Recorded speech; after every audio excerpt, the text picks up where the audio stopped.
خوشنودی امام زمانہ بلند تر سلوہ اللهم صل على محمد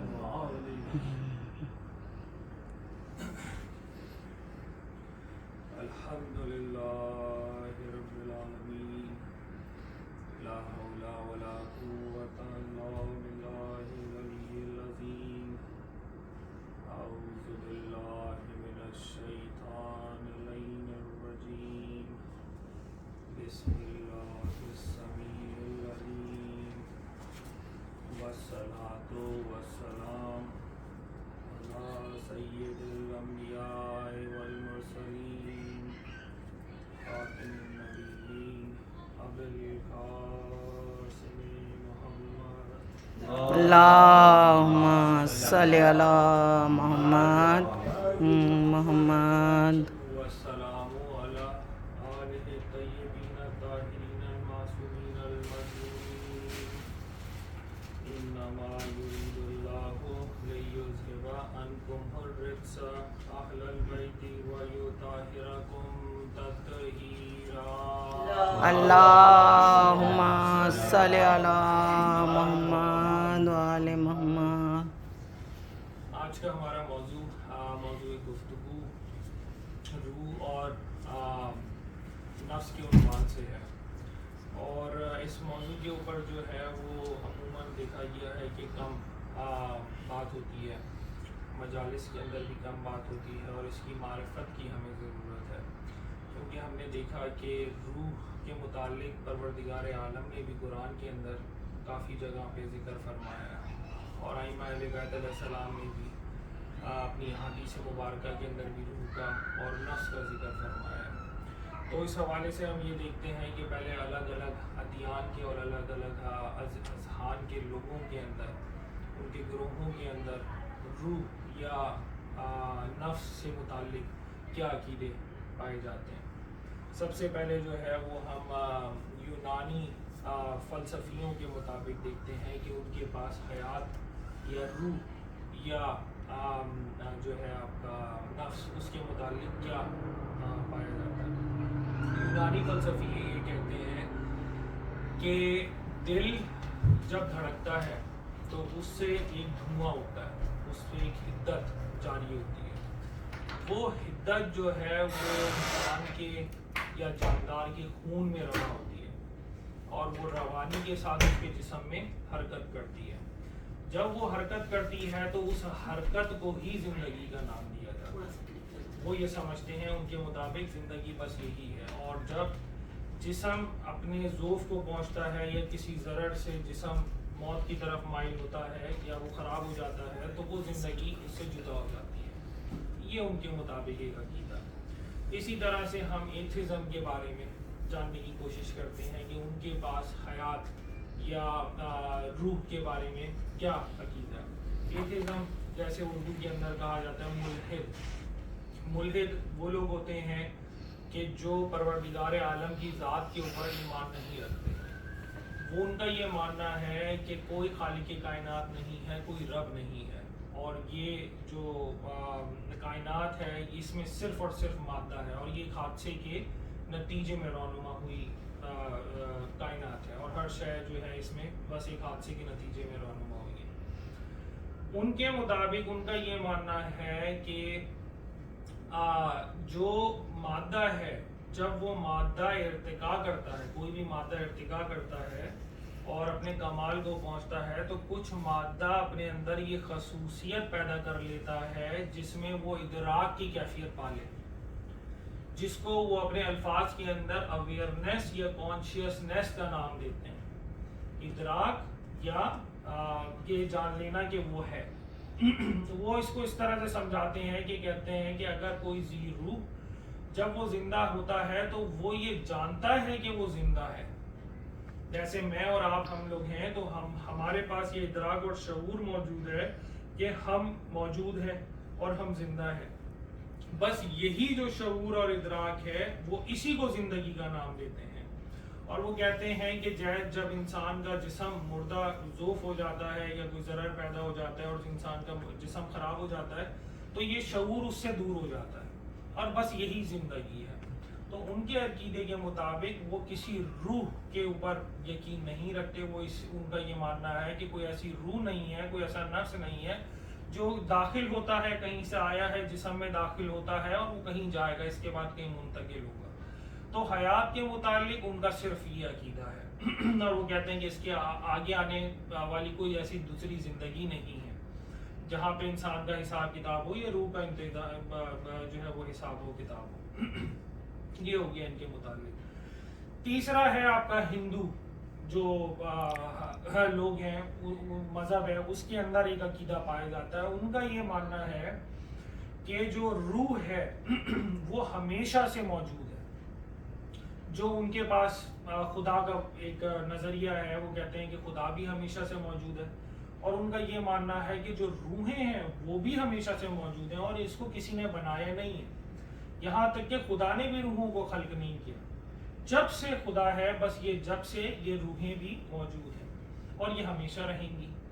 اور خدا کا کام صرف اور صرف روحوں کے متعلق یہ ہے کہ وہ ایک جسم سے دوسرے جسم میں اس کو موو کرتا ہے یا اس کو منتقل کرتا ہے, بس خدا اتنا کرتا ہے. لیکن اگر یہ نظریہ ہم اسلام کے مطابقت سے دیکھتے ہیں اور اسلام کے حوالے سے دیکھتے ہیں تو ہم یہ جانتے ہیں کہ پروردگار عالم کی جو ذات ہے, توحید کے مطابق ہمارے پاس جو توحید آئی ہے وہ اس میں یہ ہے کہ پروردگار عالم کی ذات ہی وہ واحد ذات ہے جو ہمیشہ سے ہے اور ہمیشہ رہے گی, اور اس کی ہمیشگی میں کوئی دوسرا اس کا ساتھی نہیں ہے. اگر یہ مان لیا جائے کوئی ہمیشگی میں اس کا ساتھی ہے, اس کے علاوہ کوئی ہے, تو یہ ماننا پڑے گا کہ اس کو کسی نے پیدا نہیں کیا, کیونکہ جو ہمیشہ سے موجود ہے وہ ظاہر سی بات ہے وہ پیدا نہیں ہوا, اور جو شے پیدا نہیں ہوئی وہ خود خدا ہے. وہ خود خدا کے جو وجود کی دلیل ہے یا اس کی جو صفات ہیں وہ اس کے اوپر پورا اترتی ہے, اس کے معیار کے اوپر پورا اترتی ہے. تو یقیناً ایسا کوئی دوسرا نہیں ہے, خدا صرف ایک ہی ہوتا ہے. تو یہاں پہ شرک لازم آ جاتا ہے. اسلام کے مطابق, اس عقیدہ اسلام کے مطابق یہاں پہ شرک لازم آتا ہے, کیونکہ یہاں پہ آپ جب ہمیشگی میں جاتے ہیں تو ہمیشگی میں دو خدا کا وجود ہو گیا, کیونکہ ہمیشہ کی بات کی جا رہی ہے, اور جو دوسرا ہے اس کو کسی نے پیدا نہیں کیا. جب آپ کہتے ہیں ہمیشہ سے تو ظاہر ہے وہ پیدا نہیں ہوا, تو اس کا مطلب یہ ہو گیا کہ آپ دو ایک سے زیادہ خدا کی بات کر رہے ہیں, اور یہ شرک ہے, یہ شرک ہے. تو خود جو ہے وہ اسلام بھی اس نظریے کو قبول نہیں کرتا. اب بڑھتے ہیں ہم روح کی بحث کے اوپر, اور اس کی ابتدا کرتے ہیں امام جعفر صادق علیہ السلام کے.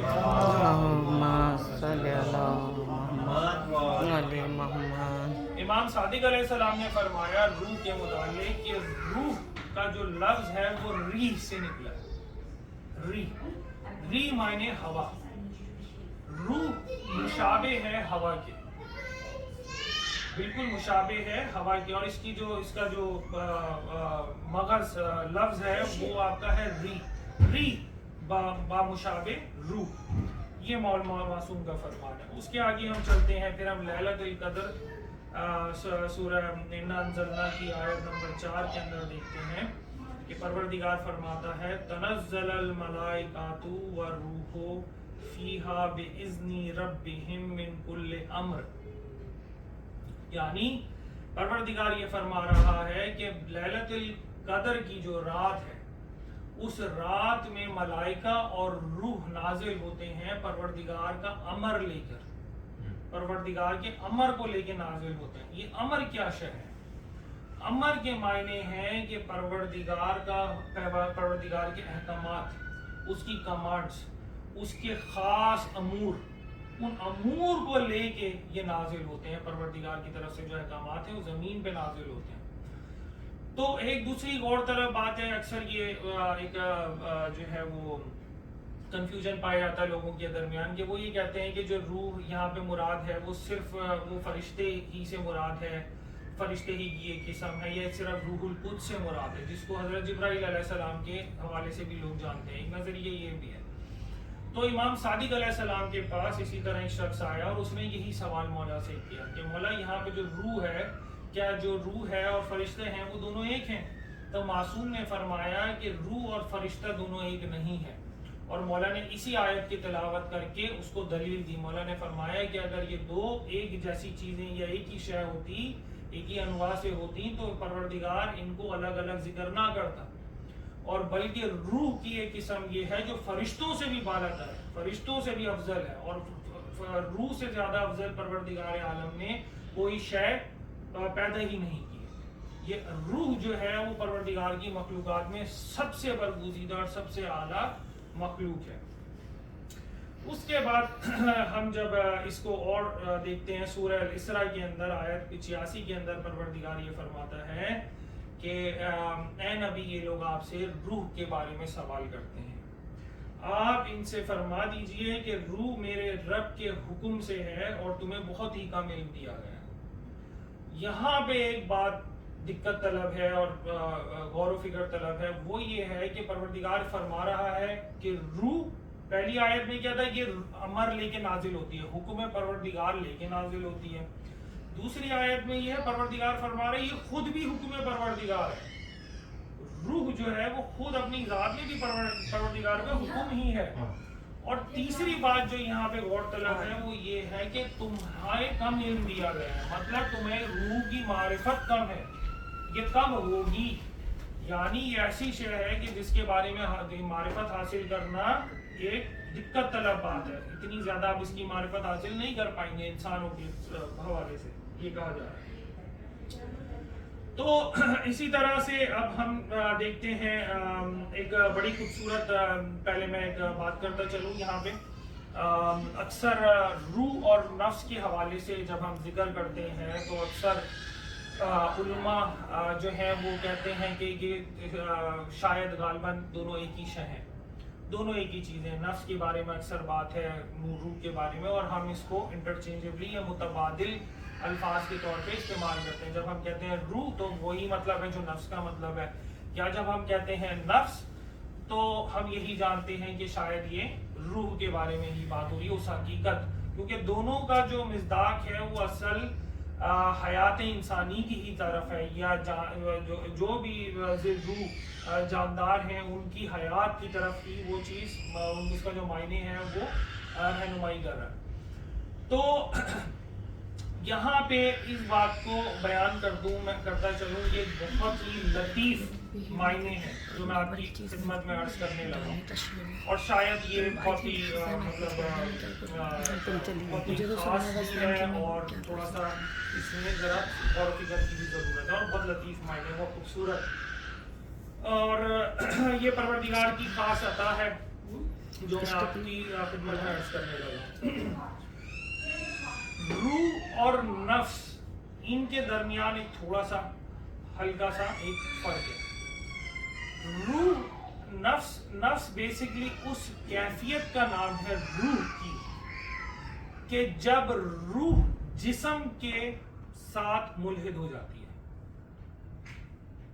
جب روح جسم کے ساتھ اپنا اتحاد کر لیتی ہے, یا یہ اس پہ غلبہ کر لے یا وہ اس کے اوپر غالب ہو جائے, لیکن جب یہ جسم کے ساتھ مل جاتی ہے اس کیفیت میں روح کو نفس کہتے ہیں. اور جب یہ جسم سے مابرہ ہو جائے, یا اس کو چھوڑ دے, یا اس کے آنے سے پہلے, یا یہ اپنے جسم سے اخراج کر لے, تو پھر اس کو دوبارہ کہا جاتا ہے روح. تو یہ روح, نفس جو ہے وہ اصل میں روح کی ایک خاص کیفیت کا نام ہے کہ جب وہ اتحاد میں ہوتی ہے جسم کے ساتھ. یہاں تک آ گیا. تو یہ ایک جو ہے وہ لطیف بات ہے. دوسرا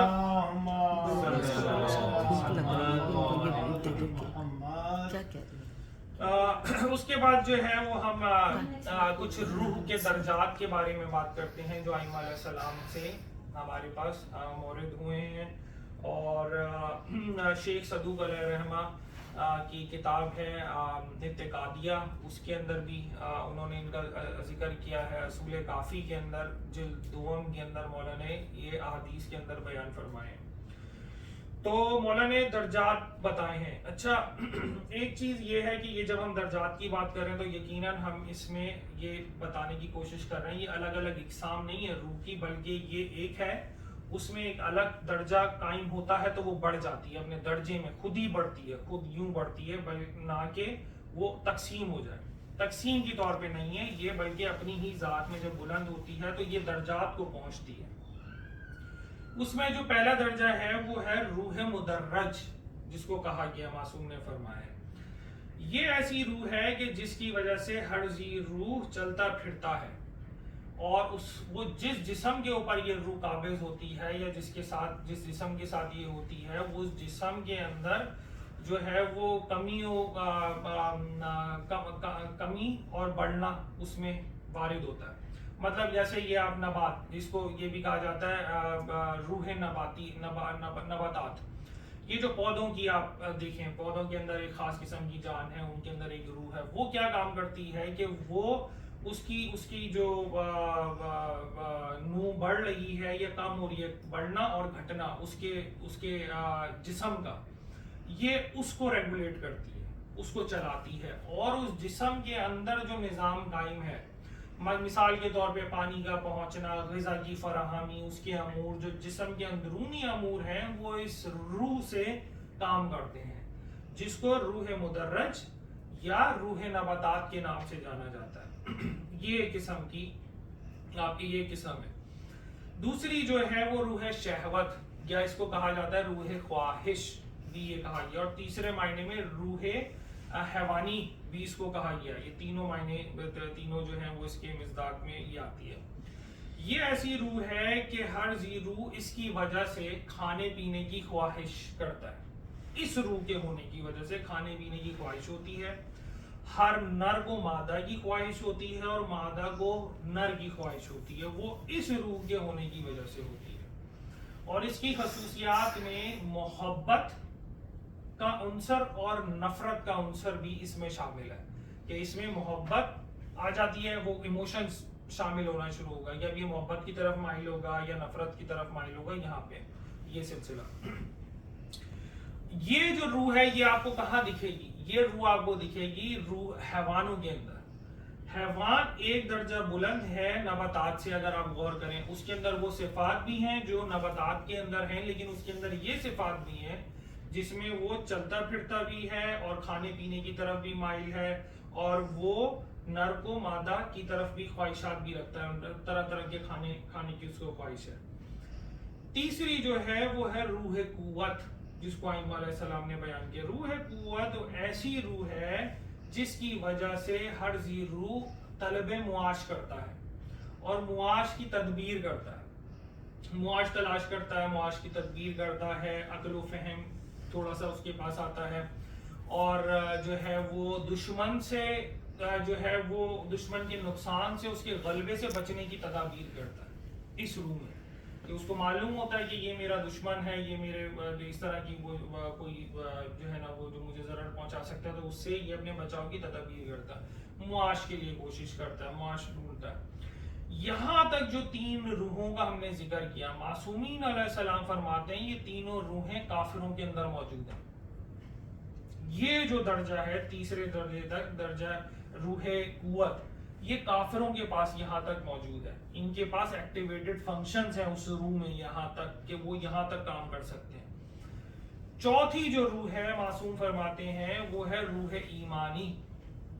یہ ایسی روح ہے کہ جس کی وجہ سے ہر ذی روح اپنے پروردگار کی عبادت کرتا ہے اور شرک سے اور کفر سے اپنے آپ کو بچاتا ہے، ٹھیک ہے، اور اس میں غور و فکر آتا ہے، اس میں علم آتا ہے، اس میں وہ ساری خصوصیات آتی ہیں جو ایمان کے ساتھ پروردگار نے منسلک کی ہیں اور ائمہ علیہ السلام نے بیان کی ہیں۔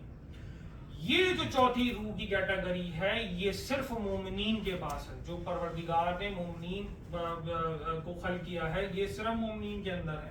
وہ تین کافروں کے پاس تھیں، دو جو تھیں وہ حیوانوں کے پاس تھیں، ایک نبات کے پاس، اسی کے اندر یہ بتدریج بلندی کی طرف جا رہا ہے۔ پانچویں جو ائمہ علیہ السلام نے بیان فرمائی وہ ہے آپ کی روح القدس۔ یہ کون سا درجہ ہے؟ یہ روح کا وہ درجہ ہے جس میں ائمہ علیہ السلام فرماتے ہیں کہ یہ روح انبیاء اور اوصیاء کو پروردگار نے عطا کی ہے، اور اس روح کی خاصیت یہ ہے کہ کسی بھی شے کو جب کوئی اوصیہ یا امام یا کوئی مرسل جب دھیان کرتا ہے، اس کی طرف نگاہ کرتا ہے کسی شے کی جانب تو اس شے کی حقیقت ان پہ بیان ہو جاتی ہے، عیاں ہو جاتی ہے، اور وہ ظاہر ہو جاتی ہے، اس کی حقیقت، اس کا علم ان کے اوپر ظاہر ہو جاتا ہے۔ یہی جب ہم اس روح کے بارے میں، اور دوسرا یہ کہ اس میں یہ ہے کہ اس میں غور و فکر کی ضرورت نہیں پڑتی، ایسا نہیں ہے کہ آپ کو اس کو انالیسس کرنا پڑے گا، کھوج کرنی پڑے گی، ریسرچ کرنی پڑے گی، اس کے بارے میں علم دریافت کرنا پڑے گا، ایسا نہیں ہے، بلکہ کوئی امام یا نبی جب کسی شے کو دیکھتا ہے تو اس کے پاس اس وقت اس کا کوئی علم موجود نہیں ہوتا، نہیں جانتا، پہلے سے نہیں جانتا ہے۔ جب کسی شے پہ نگاہ کرتا ہے اور وہ ارادہ کرتا ہے کہ میں جانوں یہ کیا، تو یہ روح، اس روح کے فنکشن کے طریقے سے ان کو بتا دیا جاتا ہے کہ یہ اس کی حقیقت کیا ہے۔ اور یہی جب ہم پڑھتے ہیں تو ہمیں معصوم اور مولا علی علیہ السلام، مولا امیر المومنین کے پھر ہمیں واقعات سمجھ میں آنے شروع ہوتے ہیں کہ جب مولا سے لوگ سوال کرتے تھے اور مولا ان کو فوراً جواب دیتے تھے کسی دیر کے بغیر، تو پھر مولا، وہ لوگ پلٹ کے مولا سے سوال کرتے تھے، اے امیر المومنین آپ نے بغیر سوچے، بغیر سمجھے، بغیر غور و فکر کیے آپ نے جواب دیا؟ تو مولا کا وہ جواب اچھی طرح سے ہمیں سمجھ میں آتا ہے، جہاں مولا کہتے تھے یہ جو تمہاری پوری کائنات ہے میرے سامنے ایسے ہے جیسے یہ ہاتھ، کہ وہ کھل کے حقیقت اس طرح سے ہر شے کی میرے سامنے آ جاتی ہے، رکھی ہوئی ہوتی ہے۔ درود پڑھ دیجئے محمد اللہم صلی علی محمد و آل محمد۔ اسی طرح سے پھر جو ہے وہ قرآن کی ایک سورہ الاعراف آیت 172 کے اندر پروردگار عالم فرماتا ہے، اور جب آپ کے رب نے اولاد آدم کی پشت سے ان کی اولاد کو نکالا اور ان ہی کے متعلق اقرار لیا، مطلب اپنی وحدانیت کے بارے میں پروردگار نے ان سے اقرار لیا، کیا میں تمہارا رب نہیں ہوں؟ تو ان سب نے کہا کیوں نہیں، ہم سب گواہ بنتے ہیں کہ تو ہمارا رب ہے، تاکہ یہ لوگ قیامت کے روز یہ نہ کہیں کہ ہم سے تو یہ محض ہمارے پر تو یہ خبر ظاہر ہی نہیں تھی، یہ مخفی تھی ہم سے۔ تو پروردگار نے ان سے جو ہے وہ عہد و پیمان لیا ہے، تمام انواع سے، پشت آدم سے ان کی اولاد کو نکالا، ان لوگوں کے بارے میں پروردگار فرماتا ہے، اور اسی کو عالم زر کے نام سے، ان کی ذریت سے یہ عہد و پیمان لیا ہے پروردگار نے۔ اسی کو علماء نے، مفسرین نے جو ہے وہ عالم زر کے حوالے سے بیان فرمایا، اور یہ وہ عہد و پیمان ہے جو پروردگار نے الارواح کو جب خلق کیا۔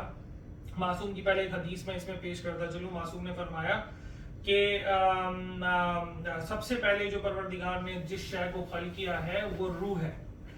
دوسرے مقام پہ فرمایا روح ہے، روح المقدسات، آئمہ اہل بیت علیہ السلام کی ازواج ہیں پروردگار نے جن کو سب سے پہلے خلق کیا۔ درود پڑھ دیجئے محمد اللہم صلی علی محمد و آل محمد۔ اور اس کے بعد دیگر جو مخلوقات ہیں پروردگار نے ان کو خلق کیا، اور ان دونوں کے درمیان جو ہے مومنین کو بھی خلق کیا، ان کی ارواح کو بھی خلق کیا، پھر اسی طرح کافروں کی بھی ارواح کو خلق کیا۔ اور یہ سوال پروردگار نے اپنی ربوبیت کے بارے میں سب مخلوقات کو جب خلق کیا، ان کی ارواح کو خلق کیا تو ان کے سامنے پیش کیا۔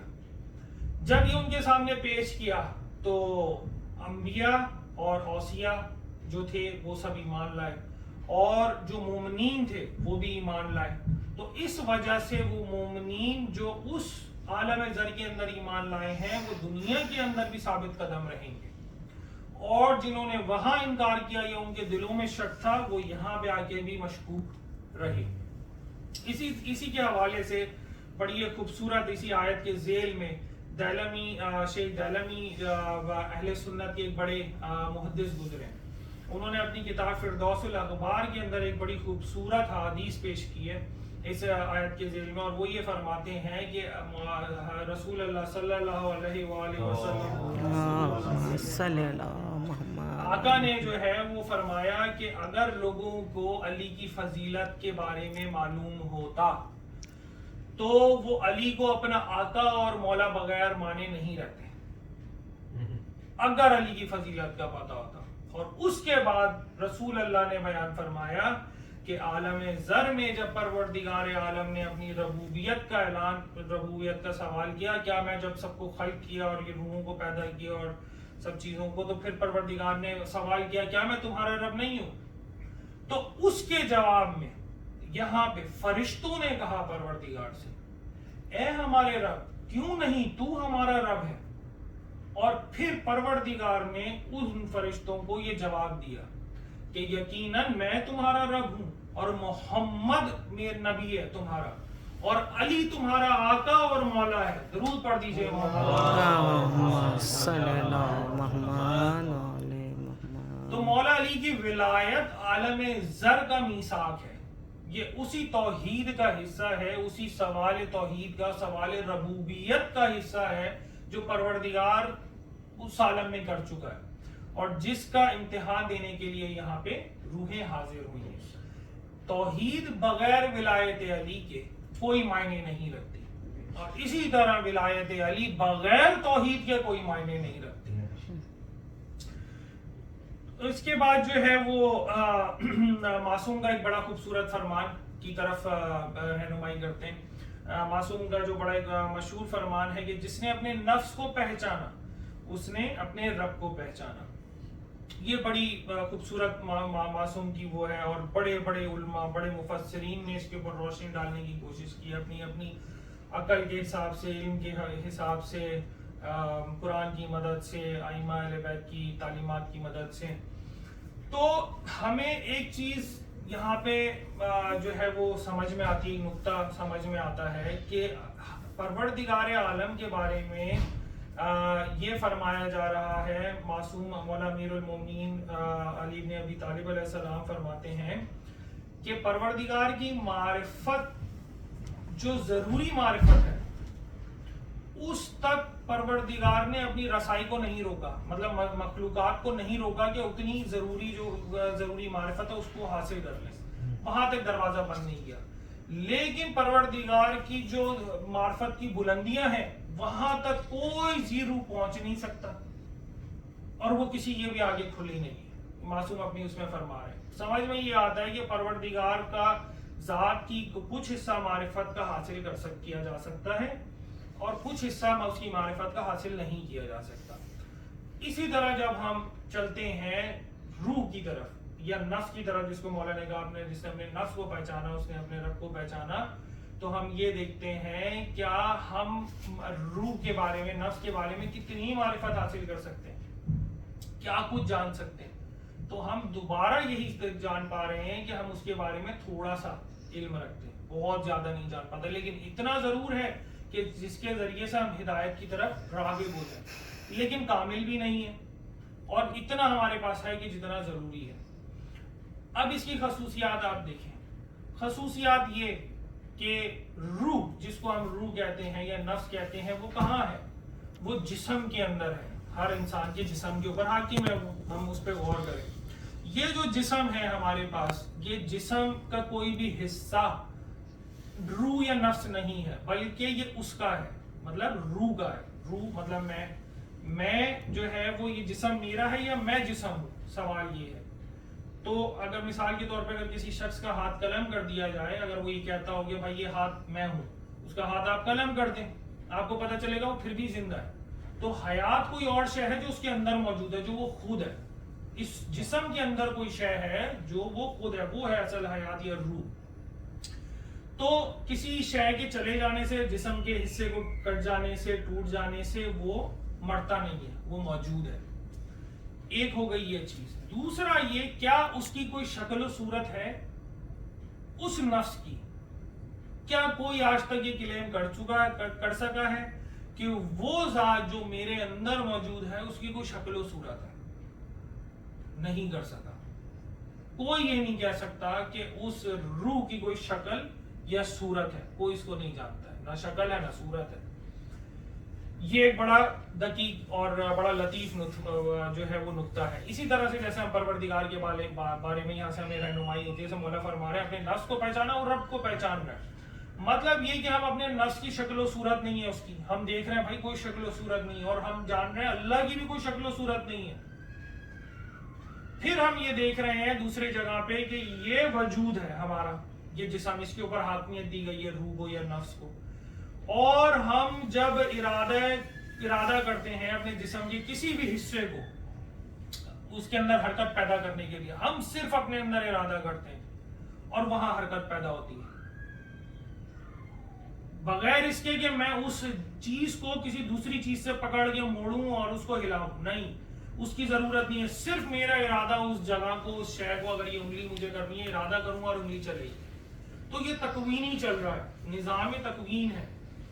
اسی طرح سے پروردگار کا اس دنیا پہ، اس پوری کائنات کے اوپر نظام تکوین ہے کہ وہ صرف ارادہ کرتا ہے، بغیر پکڑے وہ شے اس کا ارادے کی تعمیل کرتی ہے۔ درود پڑھ دیجئے محمد صلی اللہ علیہ محمد۔ اسی طرح سے تیسری چیز، جب ہم یہ کہتے ہیں کہ پروردگار عالم ہر جگہ موجود ہے، تو سوال یہ پیدا ہوتا ہے کہ اگر وہ ہر جگہ موجود ہے تو کیا ہم یہ کہہ سکتے ہیں وہ ادھر موجود ہے؟ ایسا کہنا مناسب نہیں ہے۔ اگر ہم کہیں گے یہاں موجود ہے تو وہ جگہ خالی ہو جائے گی اس سے، معصوم ایسا فرماتے ہیں۔ اگر تم اس طرف اشارہ کرو گے اس کا مطلب ہے کہ اس کے مخالف میں نہیں ہے وہ۔ اگر تم کہو گے وہ اوپر ہے تو تم نے نیچے کی جگہ کو اس سے خالی کر دیا، اور اگر تم کہو گے وہ نیچے ہے تو اوپر کی جگہ کو خالی کر دیا، اور اگر تم کہو اللہ کسی شے کے اندر ہے تو تم نے باہر کو خالی کر دیا، اور اگر تم یہ کہو وہ باہر ہے تو تم نے اس سے اندر کو خالی کر دیا۔ اگر تم کہتے ہو وہ دور ہے تو وہ قریب پھر کب تھا؟ واہ واہ۔ اور اگر وہ قریب ہے، آپ اس کو قریب کہیں تو وہ پھر دور کب ہوا؟ یہ ساری چیزیں جب ہم پروردگار عالم کی ذات کی معرفت اور وہ صفات کے بارے میں جانتے ہیں تو ہم یہ دیکھتے ہیں کہ ان میں سے کچھ صفات ہمارے تو اپنے نفس کے اندر بھی موجود ہے، یہ جسم کے اندر وہ حاوی ہے۔ میں اگر یہ کوشش کروں جاننے کی کہ میری روح یا میرا نفس میرے جسم میں کس جگہ پہ موجود ہے، اگر میں کہوں وہ یہاں پہ ہے تو میں نے اپنے دوسرے حصے سے اس کو خالی کر دیا۔ میں کسی ایک خاص معین اس کے لیے جگہ معین نہیں کر سکتا کہ میرا نفس یہاں موجود ہے یا یہاں موجود ہے یا یہاں موجود ہے، ممکن نہیں ہے، بلکہ وہ پورے کے اوپر، جب میں کہتا ہوں پورے کے اوپر قابض ہے، پورے کے اوپر غالب ہے اور اس کو چلاتا ہے۔ وہ یہ جو جسم ہے یہ اس کی کمانڈ سے چلتا ہے، اس طرح سے کمانڈ سے چلتا ہے کہ اس کا رابطہ اس کے ساتھ ایسا ہے کہ یہ اس کو نہ دیکھ سکتا ہے نہ سن سکتا ہے، لیکن پھر بھی بغیر اس کے بغیر آزا جوارے کہ یہ اس کے قابو میں ہے۔ درود پڑھ دیجئے محمد صلی اللہ محمد۔ جیسے روح کا اپنا کوئی ہاتھ نہیں ہے، روح کا کوئی اپنا جسم نہیں ہے، روح کا کوئی اعضاء اور جوارے نہیں ہے، لیکن وہ بغیر اعضاء جوارے کے اس جسم کو اپنے قابو میں رکھتی ہے۔ یہ بڑا خوبصورت جو ہے نا وہ غور و فکر کا جو ہے نا وہ نقطہ ہے۔ اسی طرح سے اگر آپ دیکھیں پروردگار عالم جو ہے وہ اس کے کوئی اعضاء و جوارے نہیں ہے، لیکن وہ اتنا بڑی کائنات کو بغیر اعضاء جوارے کے اس پہ پوری طرح سے غالب ہے اور وہ اس کی اطاعت کرتی ہے، اس کی فرما برداری کر رہی ہے۔ تو اس طرح سے اور بہت ساری انشاءاللہ کبھی وقت نے اور موقع دیا تو جس نے اپنے رب کو پہچانا جس نے اپنے نفس کو پہچانا اس نے اپنے رب کو پہچانا، اس حدیث کے ذیل کے اندر انشاءاللہ اور ہم اس کے رازوں کے اوپر یا اس کی علوم کے اوپر انشاءاللہ روشنی ڈالنے کی کوشش کریں گے۔ اس کے بعد جو ہے وہ قرآن کے اندر نفس کے بارے میں 3 کیٹیگریز ائمہ علیہ السلام نے بیان فرمائی ہیں۔ ان کیٹیگریز میں جو دوسرے 3 اقسام بتائی ہیں، ایک ہے نفس امارہ۔ یہ نفس امارہ کیا ہے؟ یہ نفس امارہ ایسا نفس ہے کہ جو برائی کے اندر غرق ہو جاتا ہے، پوری طرح سے برائی کے اندر غرق ہے، اور غرق ہونے کے بعد یہ ہدایت کے راستے پہ نہیں چلتا ہے، ہدایت کی طرف نہیں بڑھتا ہے، کیوں؟ کیونکہ پوری طرح گمراہ ہو چکا ہے۔ تو ایسا نفس اس کو کہا گیا ہے نفس امارہ۔ دوسرا کون سا نفس ہے؟ دوسرا جو نفس کے بارے میں پروردگار نے قرآن میں ذکر کیا ہے وہ ہے لوامہ۔ لفظ لوامہ جو ہے وہ ملامت سے نکلا ہے۔ ملامت کا مطلب یہ ہے کہ یہ اپنے آپ کو سرزنش کرتا ہے کہ میں نے غلطی کر دی، میں نے غلط کیا، میں نے برائی کی، میں نے غلطی کی، تو مجھے اب وہ اپنی برائی سدھارنی ہے، چل ہدایت کی طرف۔ یہ خود اپنے آپ کو سرزنش کرتا ہے، یہ ایسا نفس ہے۔ تیسرا جو پروردگار عالم فرما رہا ہے وہ ہے نفس مطمئنہ۔ جو پروردگار نے سورہ الفجر آیت 27 اور 28 کے اندر فرمایا. اور پروردگار فرماتا ہے یا ایتھا النفس مطمئنہ ارجعی الی ربکی راضیۃ مرضیہ. اے اطمینان والی روح، تو اپنے رب کی طرف لوٹ چل اس طرح کہ تو اس سے راضی اور وہ تجھ سے راضی. اور عزیزانو مومنین، آپ کو معلوم ہوگا کہ سورہ الفجر کو سورہ امام حسین بھی کہا جاتا ہے، سورہ امام حسین کے نام سے بھی مشہور ہے. اور مولا حسین جب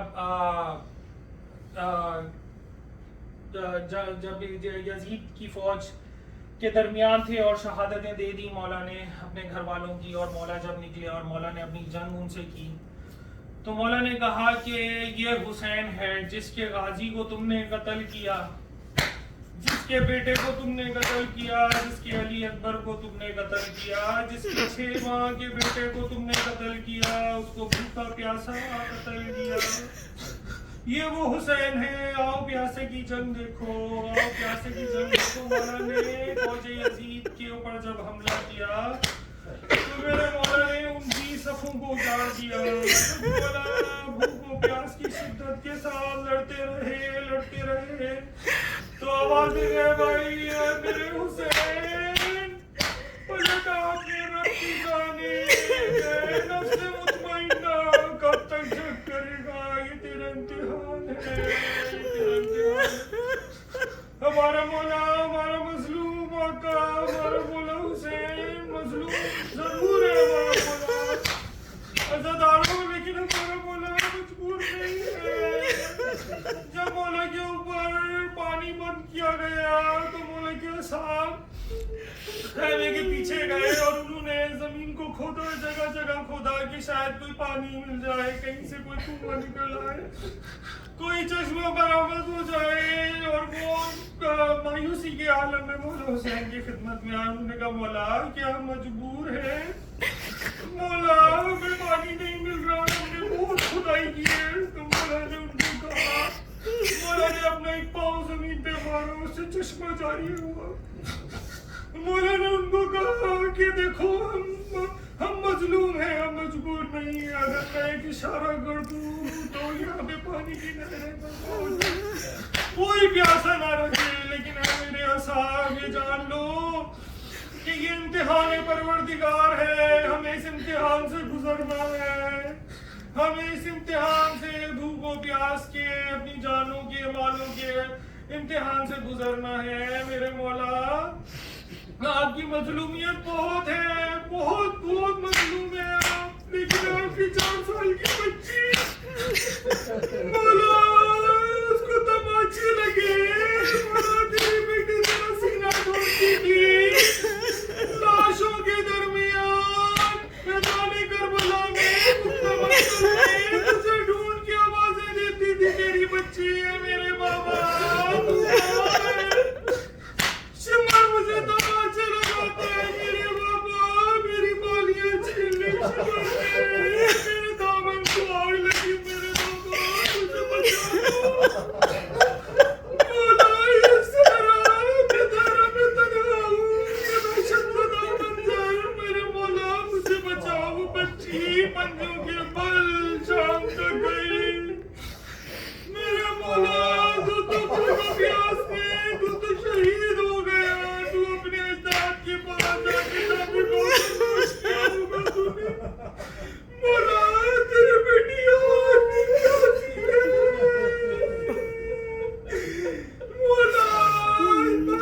مولا قید شام کے اندر جب بیوی کو لایا گیا تو مولا بیوی کے قید میں جب تھی، بیوی 4 سال کی یتیمہ بی بی سکینہ تو قید خانے کو دیکھی کہتی تھی بی بی زینب سے، جب ان کی باہر نگاہ پڑتی وہ کہتی تھی بی بی یہ پرندے بی بی زینب فرماتی